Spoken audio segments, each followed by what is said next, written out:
Good evening, Mr. Ridley. Has Stephen delivered the body? Mm-hmm. Did he leave it where he usually does? Uh-huh. As always, it's a real pleasure talking to you. If you say so. Some corpses have more personality than this guy.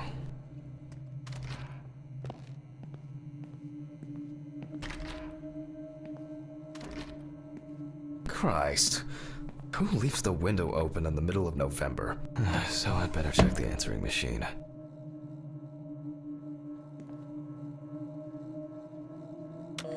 Hi, Jack.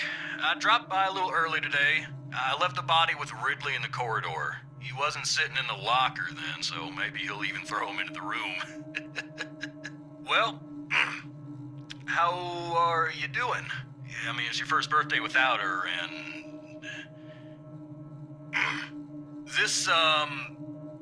I still have a hangover, and you know me, I run to the John like the neighbor's fucking dog. You know, today I slipped on his shit again. That fucking furball. He always has to shit next to my car. Anyway, I can't come over in the evening, but we'll catch up on the weekend, okay? Bye. I almost forgot. Charlotte called me this morning. She asked about you, so answer your calls, Jack. This time it's not a reprimand for being late. That's par for the course. I wonder when this clown will learn to look under his feet. Birthday. I actually forgot it was today. Alice baked me muffins like these every birthday. Okay, joke's over. Apron, gloves, and get to work. Oh, it's actually my birthday. Dorothy must have marked them down.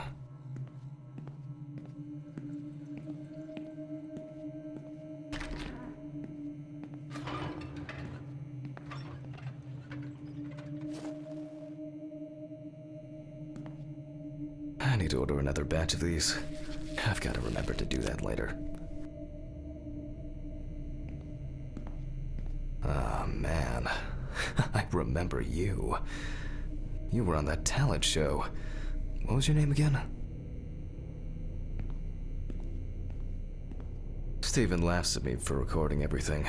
He says I have a bigger collection of stuff like this than most of the creeps he's caught.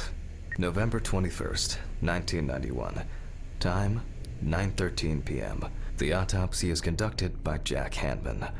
Lecture for the Medical University of Missouri. After yesterday's lecture, you should already know the ins and outs, so today we'll be consolidating our knowledge. So, where do I start? That's right, police folder. Ah, yes, Samantha Barker. Now remember, there's probably going to be a lot of chatter about this. Found in her own apartment by police patrol. Officers were called by a concerned friend of the deceased, who had been unable to contact Barker for several days. During the interrogation, a friend of the deceased admitted that Samantha never got to grips with the sudden fame that came after winning such a high-profile talent show. The deceased was found in her own apartment, in a semi-recumbent position on an armchair. Large quantities of alcohol and empty packets of sleeping pills were also found in the apartment. After her first album became a commercial success, she was hit with a creative drought. She suffered panic attacks and severe sleep problems. Drugs and medication came into play. When questioned, friends admitted that Samantha's last days before losing contact seemed extremely happy and relaxed. She also quit drinking alcohol and mentioned something about rehab. The friend also admits that there was no indication of an impending tragedy. Well, let's see what settled this matter. As you can see, the body is fully clothed. Therefore, before we move on to photographic documentation, we must remove the clothes. This time, we don't have to focus on the clothes too much. However, there are cases where a clothing analysis can lead to the... Okay, now we can continue with the examination. Again, begin by taking photographs of the cadaver. I guarantee that over time, it will cease being embarrassing for you. First, we photograph the whole body. And now, any suspicious-looking marks or wounds.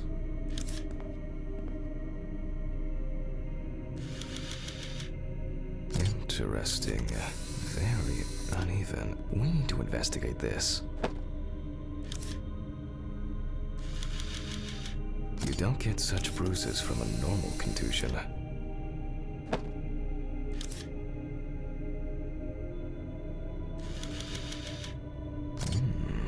Yes, I've seen this many times.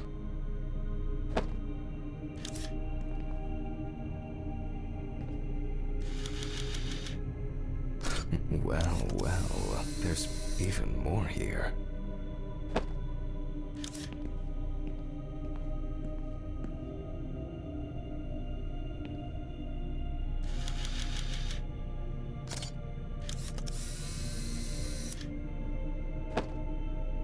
A few we will need to look into here.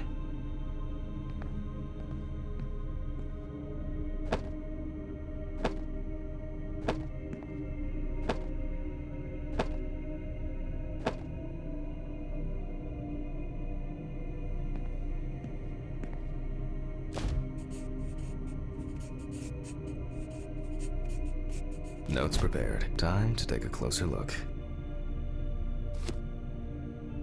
Some furrows have imprinted more strongly, others less, as if someone was, undecided. The number of bruises suggests that there may have been some kind of tussle. Such bruises are caused by either a very heavy blow or by some internal issues. And here's something interesting. The skin of the deceased is covered with numerous blisters. Some of them are ruptured, others still contain fluid residue.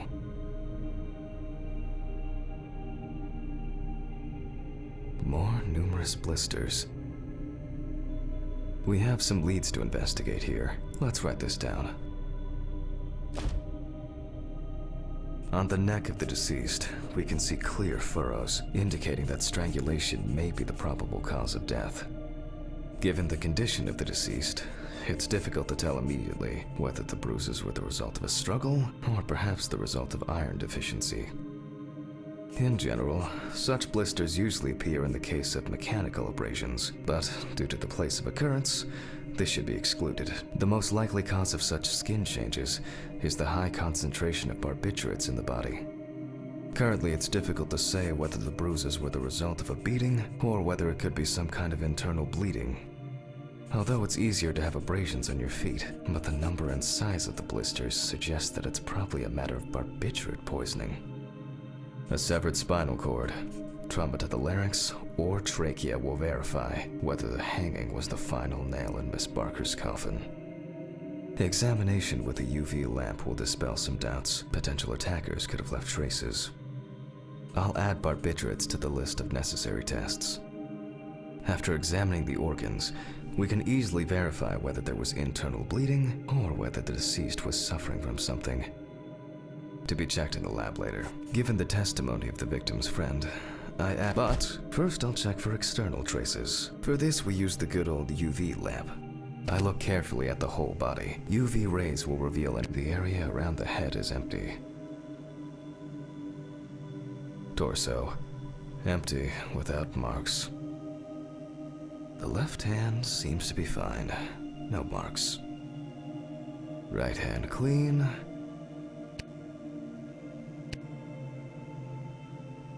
Legs, there's nothing here. Well, nothing to surprise us here. Now gently, we take the deceased by the hand. And we check for rigor mortis.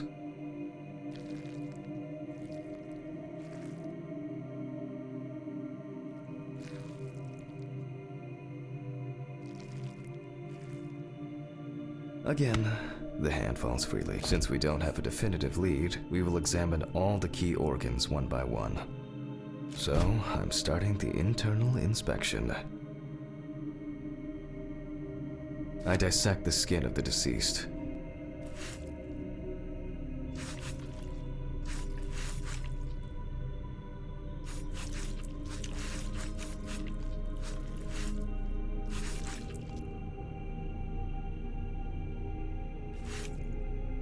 and I proceed to deflect the skin flaps.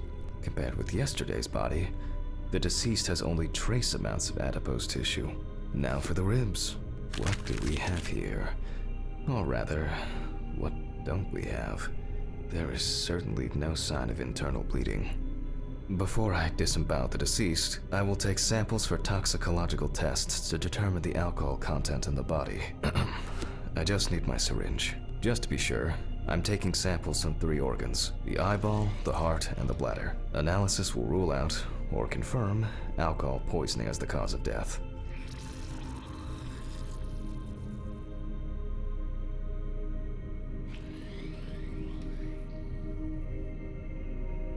I'll transfer these to the centrifuge.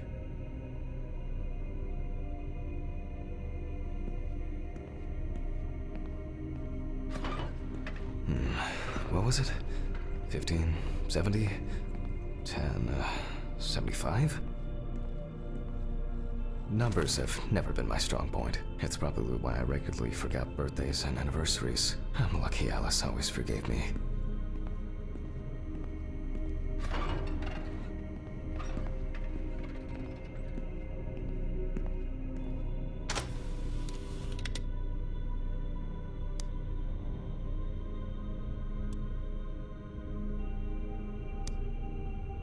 Gently does it with this old thing.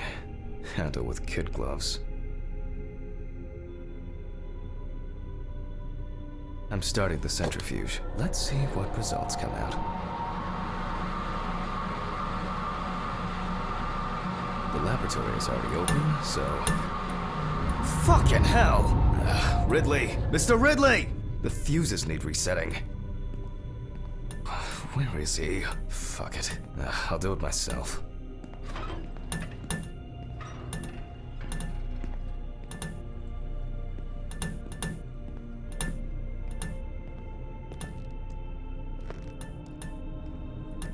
First the right, and then the left. And voila.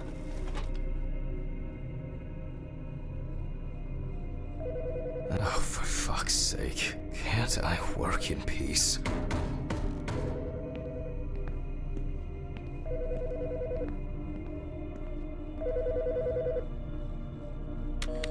Jack Hanman speaking. Easy, why so rude? Steve? Sorry, man. This place is falling apart, and Ridley won't even lift a finger to help. You just can't work here. Did the centrifuge strip the fuses again? Yeah, eventually everything's gonna go up in smoke. Look on the bright side. It's a free cremation with your autopsy. Jesus, stop it. That shit pisses me off. Okay, sorry, Jack. Anyway, I'm calling to ask how the autopsy's going. Soon there'll be journalists sniffing around for info, so we'd best be ready. I'll whiz through this in a couple of hours. It doesn't look like a complicated case to me. More of a formality. The report will be available in the morning. Sounds great. Thanks. Phew! How's your head? Well, my head seems better than yours. On the way to work. Holy fuck! What? What's happening? Quiet! A 3-car police convoy was involved in an accident near Pete's Bay Bridge while transporting prisoners to Orleans Parish Prison. At the moment, we do not know the exact number of victims or whether any of the convicts escaped.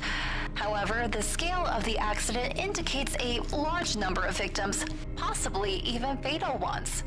Police are on their way to investigate the incident and secure the area. We know that the injured prisoners are on death row. The police were to transport them to their execution, which was to take place tomorrow morning. Many of them are very dangerous criminals.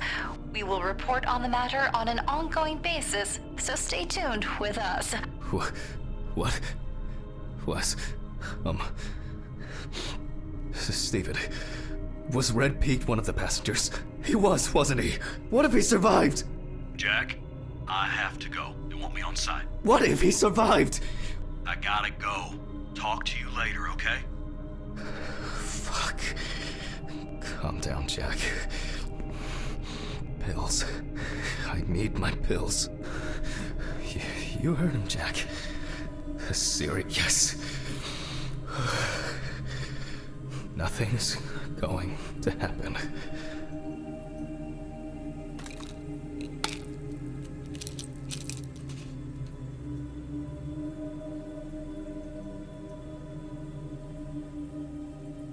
Christ. I've got to get back to work.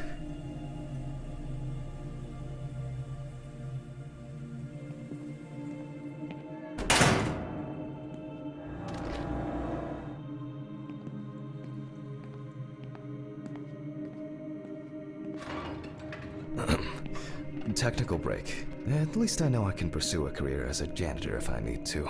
My old but trusted centrifuge. Ideal for all the fluid tests I need to perform during an autopsy.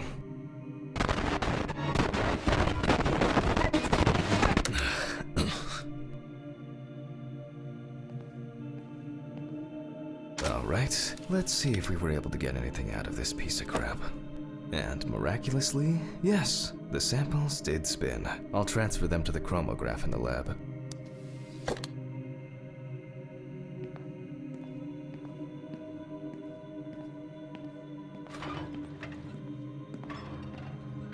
Alright, let's load this up. I placed the test tubes in the rack. Now, just take 5 milliliters from each. Precisely.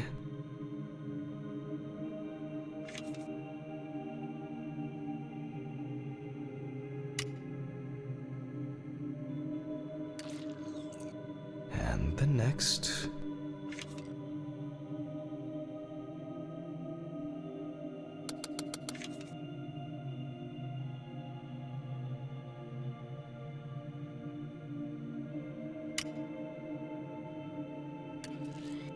Five more.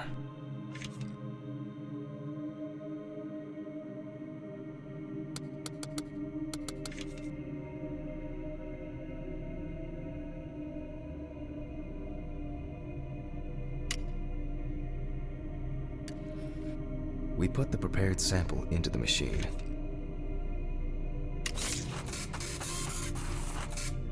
Let's see what we have here. The results indicate that the deceased did consume alcohol shortly before her death. However, this is not an amount that could cause poisoning leading to death, just slight inebriation. I can return to the body and continue the rest of the examination.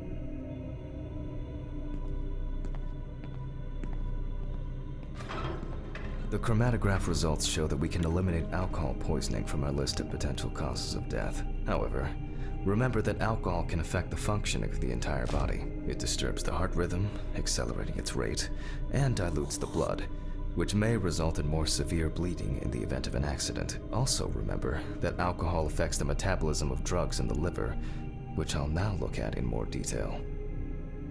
First, I'll pick up the syringe again. I'll take samples from the liver and the heart to test the concentration of barbiturates in the body.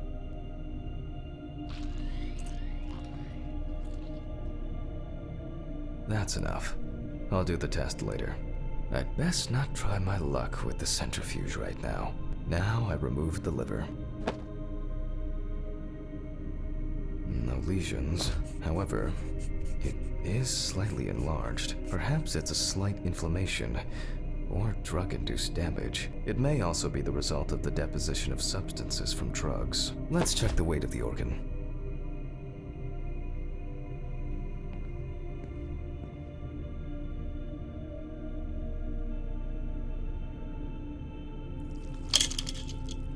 The weight is 1,300 grams. The liver is enlarged.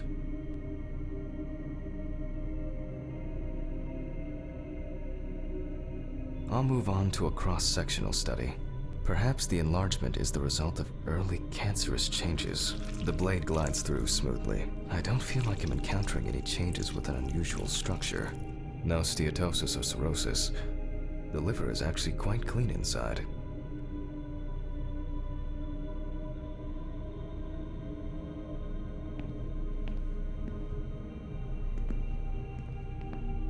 The liver is basically healthy. We already know that the deceased didn't abuse alcohol. The question is, what about drugs or other substances?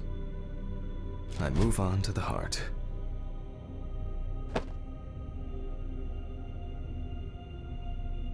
Oh.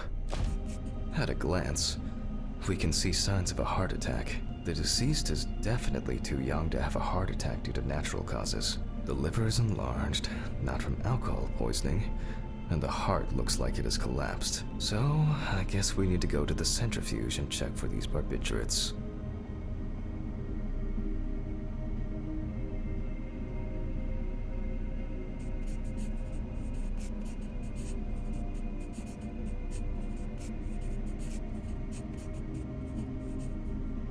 I wonder how she was able to get hold of these drugs. The last time I saw this kind of poisoning was a few years ago. He was a middle-aged guy. He took his medication and forgot about it, so he took another pill. He forgot again and took another one, and another one, until he took the last one. That's why it's better to have amnesic drugs in boxes labeled with the days of the week. This sort of thing rarely happens anymore. Doctors tend to prescribe benzodiazepines. They are safer, but still shouldn't be combined with alcohol. We close the centrifuge and pray that it doesn't trip anything again.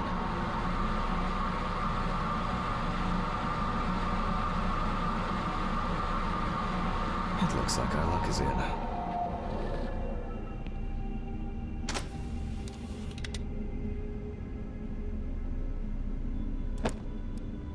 We can take the samples to the lab now.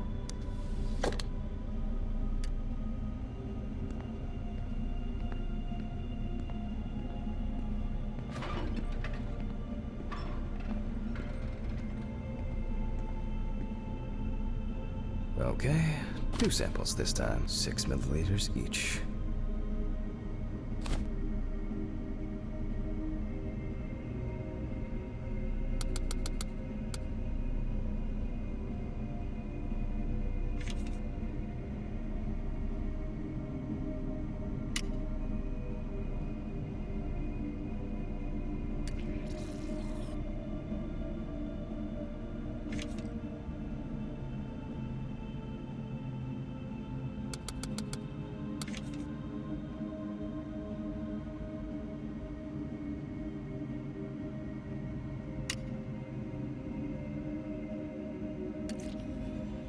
Well, let's see how much of it we find.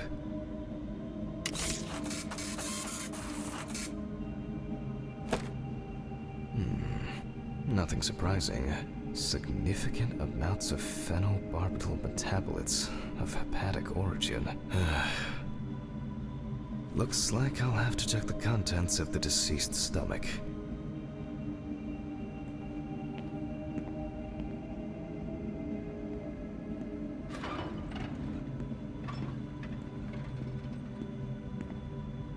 The tests showed that the collected blood contained enough barbiturates to cause cardiopulmonary collapse. The question now is whether it was an accident or a deliberate act. I'm proceeding to examine the stomach. Before extraction, I ligate the entire organ to prevent its contents from spilling out. Okay, I'm now cutting out the organ, which will move to the board for dissection.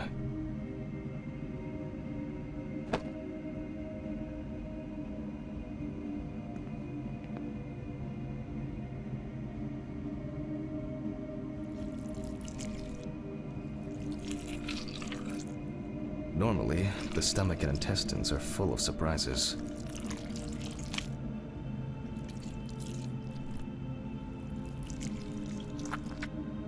But not this time. We see remnants of undigested food and a dense mass of pills. You don't take this many drugs by accident.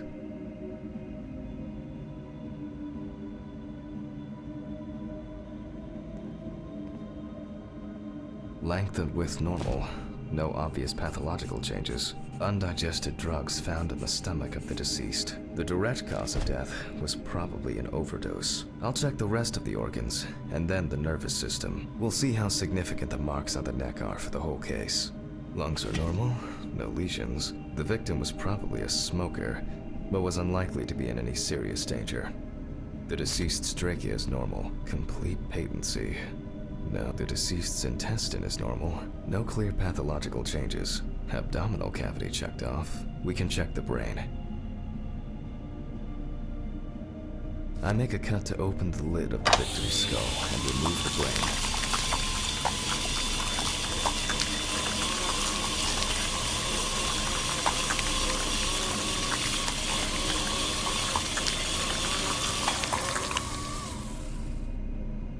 Brain is normal. No obvious lesions. Alright, I need to dissect it on a board.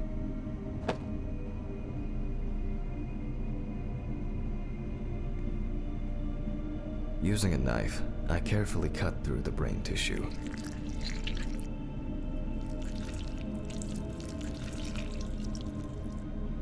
As expected, the deceased's brain is in excellent condition. No discoloration or changes due to hypoxia. There is still the matter of the marks on the neck. They look superficial, but who knows? Maybe the spinal cord has been severed. I need goggles and a saber saw. I think the goggles were in the desk drawer.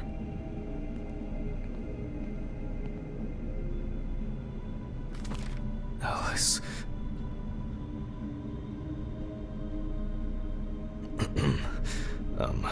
Saw.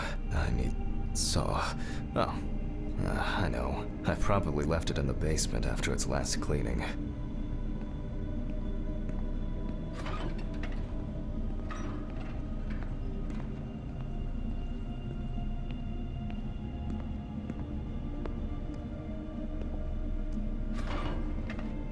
Mr. Ridley, I need a key to the basement. It's in the social room. Why is the key lying in the...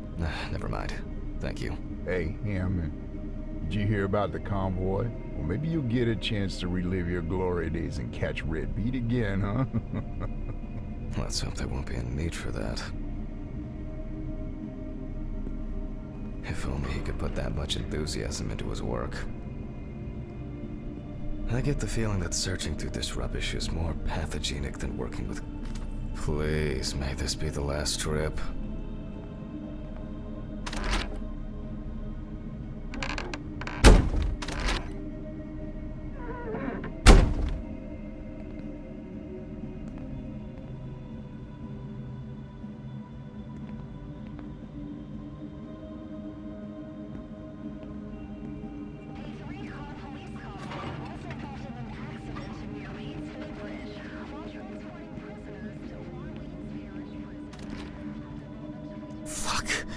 Why did the prison convoy have to get into an accident? Jack, take a deep breath. Deep, pleasantly cool breath.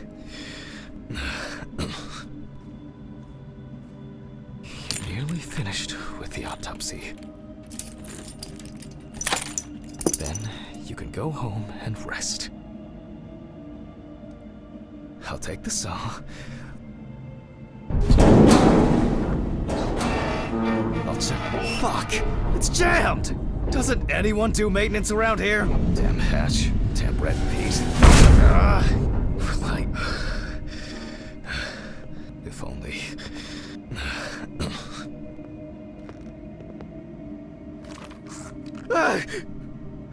Forgot this thing was standing here.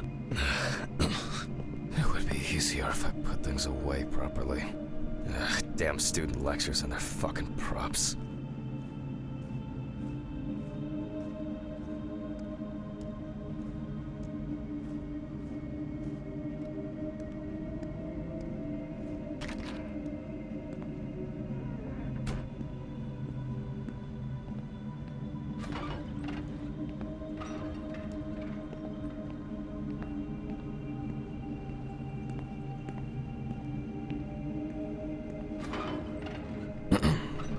Sorry for the short interruption. I hope you all took the opportunity to grab some coffee. And now that I have everything I need, I'll move on to revealing the spinal cord.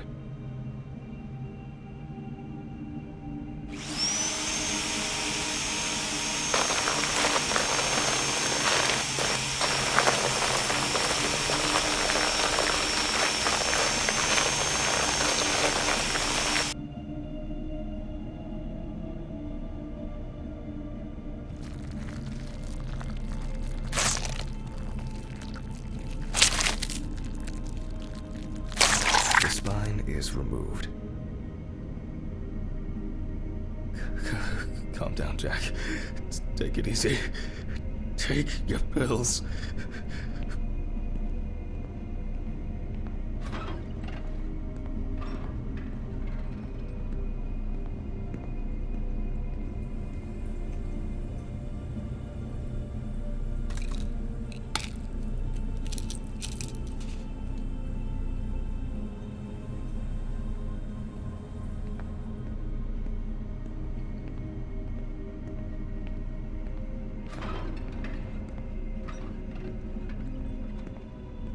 I can see that the spinal cord was not severed. This shows that apart from the marks around the neck, hanging didn't negatively affect the condition of the deceased. Ladies and gentlemen, almost over. Now, to sum up and tidy away the body.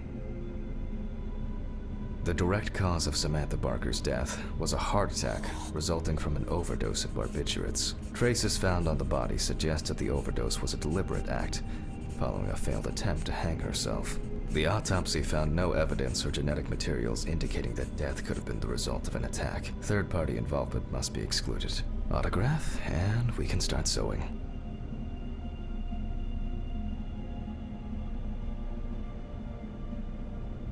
In the 1950s and 1960s, the use of barbiturates for suicide was actually quite common. I think it was most talked about after the death of Marilyn Monroe.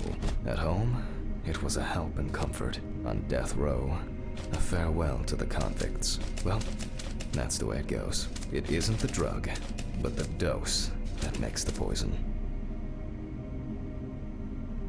Well, we're done for today. Thank you for your attention.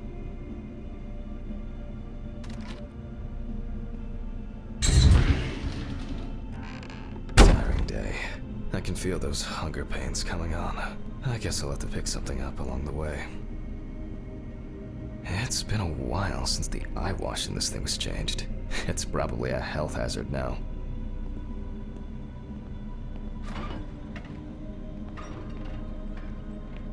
A nightcap will do me good. Good night, Mr. Ridley. The police will pick up the body and accompanying documentation in the morning. Sure.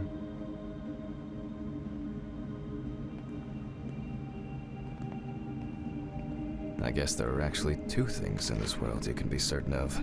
Death and Ridley's reluctant attitude. Alright, maybe three things. My whiskey on the rocks when I get home.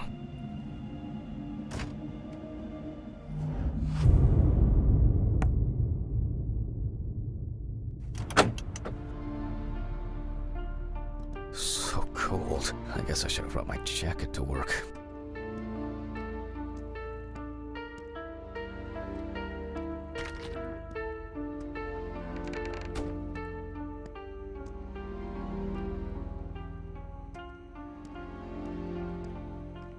This block can be quite intimidating when it's so quiet.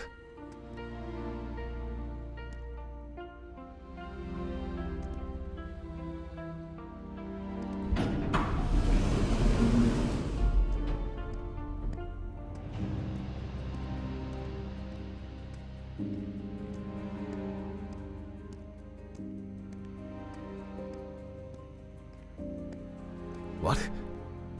What? What the fuck? But I locked it. I'm sure of it.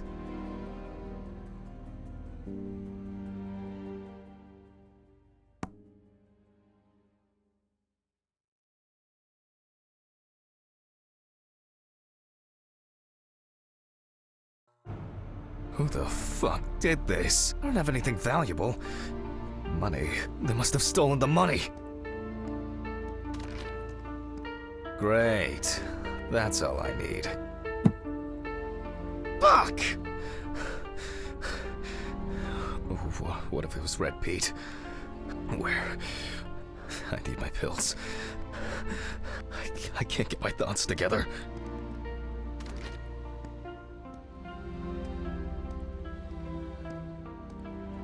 Christ. Why did the neighbors not report anything? I'm calling Steven.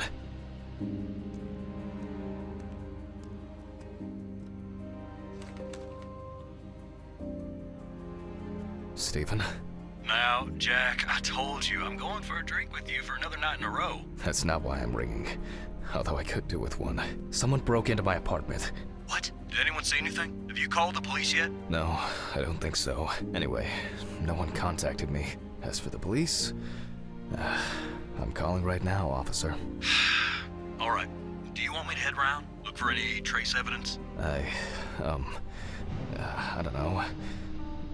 No, I guess not. Honestly, I don't have the strength to deal with it right now. I just want to lie down. Are you sure? Because it's no trouble at all. I think so. I'm sorry. I just wanted to calm down a bit. I don't know. That's probably some stupid joke. Only money was stolen. Money? From Alice's box? Oh, fuck. Listen, I can come over. I have the key. I'll drop by, do what I need to do, and you go get some sleep. No, don't trouble yourself. Lately, I've been just so tired and distracted. I don't know. Maybe I forgot to close the apartment door on my way to work. If anything else is missing, I'll let you know and call the police. All right. Just make sure you close it tonight. If you see anything weird tomorrow, let me know. Whoever did this may be watching you. I don't think anyone is dumb enough to come back. You're probably right. Take care, Jack. If you need anything, call me. I promise I will. Thanks, Stephen. Sorry to bother you again. I've just been all over the place lately. It's not a problem. Good night, Jack. Good night. I guess I should clean this shit up. Where to start? I should pack this thing away. I have no interest in. Now I'm sure Alice's family should really have some of these. Maybe I could barricade the door with this. To be honest, I could leave it like that. There you go.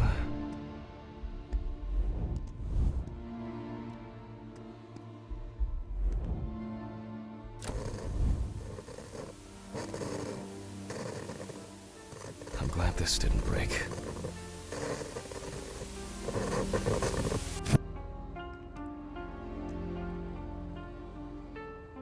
That's enough for now. Jeez, I'm exhausted. I'll get the rest in the morning.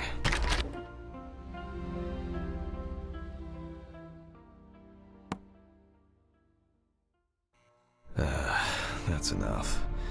I need to quickly change and finish getting ready.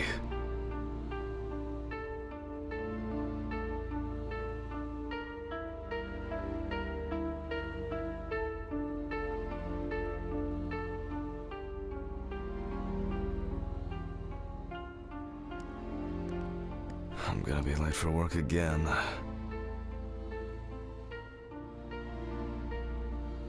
Got my keys, got my files. Check.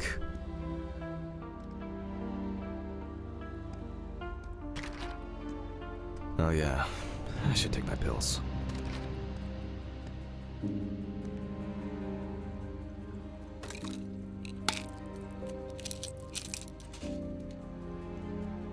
I feel like it takes me forever to finish these things. Time to go.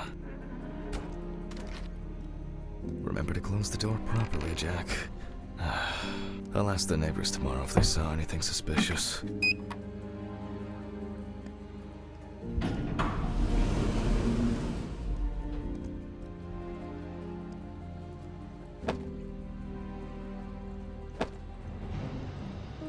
Alice used to joke that smoking near plants made cigarettes less harmful.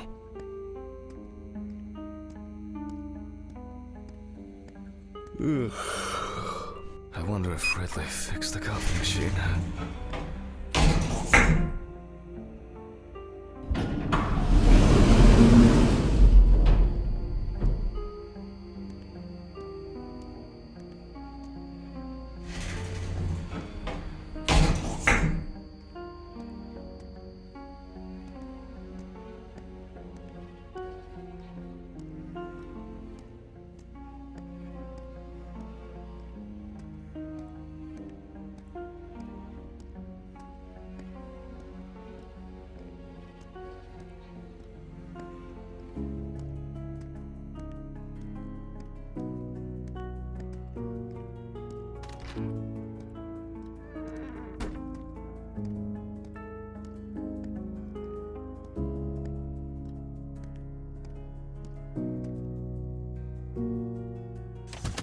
be a bit optimistic.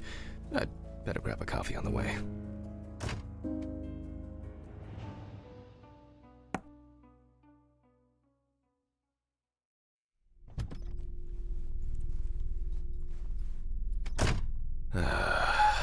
I'm exhausted. I wonder who Steven brought in today.